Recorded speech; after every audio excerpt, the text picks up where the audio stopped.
I am sure आप सब ने काला पानी की सज़ा के बारे में तो सुना ही होगा, लेकिन क्या आपने कभी सच में सोचा है कि वो सिर्फ एक सज़ा नहीं थी, बल्कि एक ऐसी ज़िंदगी थी जहाँ इंसान हर दिन थोड़ा-थोड़ा टूटता था।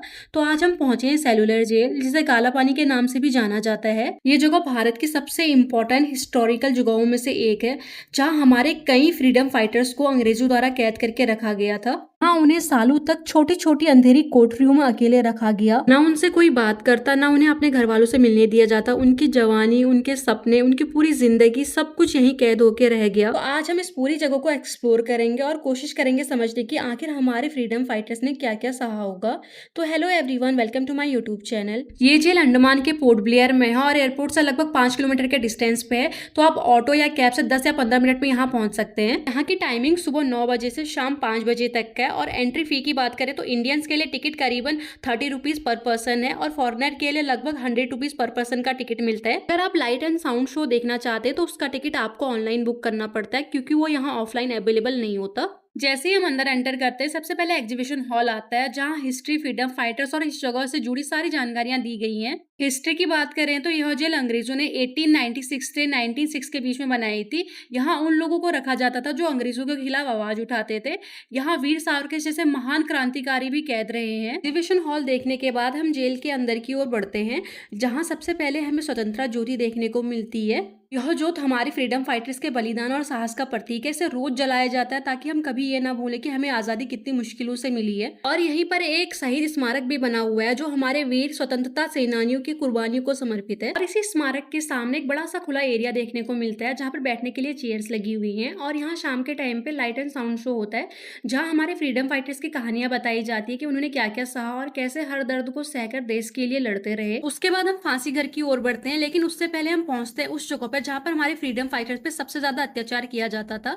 यह है पनिशमेंट एरिया। यहाँ पर फ्रीडम फाइटर्स को कठिन से कठिन सजाएं दी जाती थी। उन्हें कोलू में बैलू की तरह तेल निकालने के लिए लगाया जाता था। नारियल छिलने जैसे कठिन काम उनसे दिन भर करवाए जाते थे। उन्हें बिल्कुल भी आराम नहीं दिया जाता था। अगर कोई काम पूरा न कर पाए तो उन्हें जंजीरों से बांध कर कैद किया जाता था और उन्हें बेरहमी से मारा जाता था। और छोटी छोटी गलतियों पे भी फांसी की सजा दी जाती थी। अब हम आगे बढ़ते हैं फांसी घर की ओर। यहाँ आप देख सकते हैं कि यह वही जगह है जहाँ हमारे फ्रीडम फाइटर को फांसी दी जाती थी। और जो लीवर है, इसे खींचने पर नीचे का फर्श खुल जाता था और उनका शरीर नीचे लटक जाता था। सोचिए उन पर कितना अत्याचार हुआ होगा और भारत की आजादी के लिए उन्होंने कितना कुछ सहा होगा। अब हम उस जगह पे पहुंचते हैं जहां हमें सेलुलर जेल का एक पूरा मॉडल देखने को मिलता है।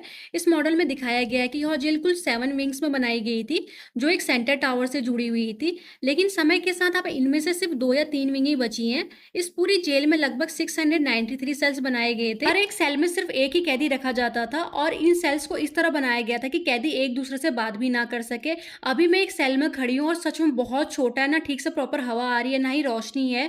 और हर कैदी को ऐसे ही सेल्स में रखा जाता था। तो उनका समय कितना मुश्किल रहा होगा। इन सेल्स के लॉक इतने मजबूत बनाए गए थे कि कोई भी कैदी इन्हें अंदर से नहीं खोल सकता था। और इस जेल के 693 सेल्स में से एक सेल में विनायक दामोदर सावरकर जी को रखा गया था। वीर सावरकर जी महाराष्ट्र के रहने वाले और एक बहुत ही प्रसिद्ध स्वतंत्रता सेनानी थे। उनके बड़े भाई गणेश दामोदर सावरकर भी एक क्रांतिकारी थे।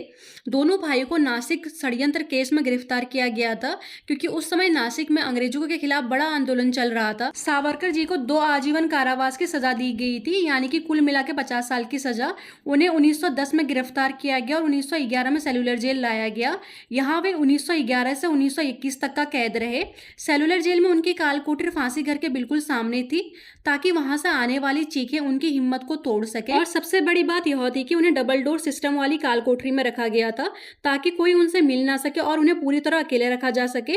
इसके बाद उन्हें यहाँ से रत्नागिरी ले जाया गया। रत्नागिरी में कई साल नजरबंदी में रहने के बाद उन्हें 1937 में रिहा किया गया। उसके बाद हम चले जाते हैं सेलुलर जेल के सबसे ऊपरी वाले हिस्से में, सेंटर टावर पे, जिसे वॉच टावर भी कहा जाता है। पुराने समय में अंग्रेज यहीं से सभी सेल्स पे नजर रखते थे, क्योंकि यहाँ से सभी विंग्स साफ दिखाई देती थी। जैसे कि मैंने आपको बताया था, अब सिर्फ 3 विंग्स ही बची हैं। तो आप यहाँ पर देख सकते हैं कि केवल 3 विंग्स ही मौजूद हैं, बाकी सब टूट चुकी हैं। यहाँ से बहुत ही सुंदर व्यू दिखाई देता है। सामने आपको रॉस आइलैंड दिखाई देता है, जिसे आप नेताजी सुभाष चंद्र बोस आइलैंड कहा जाता है। और इस तरफ देखते हैं तो नॉर्थ वे आइलैंड दिखाई देता है, जो अपनी एक्टिविटीज और लाइट हाउस के लिए फेमस है। इसके बाद हम म्यूजियम में आते हैं, जहां हमें ब्रिटिश टाइम के पोर्ट ब्लेयर की ऐतिहासिक तस्वीरों का संग्रह देखने को मिलता है। ये तस्वीरें पहले लंदन के एक लाइब्रेरी में सुरक्षित थी। यहाँ आपको वाइपर आइलैंड, रॉस आइलैंड और उस टाइम पे अंडमान की कई जगहों की तस्वीरें देखने को मिलती हैं। म्यूजियम में फोटो देखने के बाद हमारा टूर यहीं खत्म हो जाता है और हम बाहर की ओर निकल आते हैं। बाहर आते ही हमें वीर सावरकर पार्क देखने को मिलता है, जहां हमें हमारे स्वतंत्रता सेनानियों की प्रतिमा देखने को मिलती है।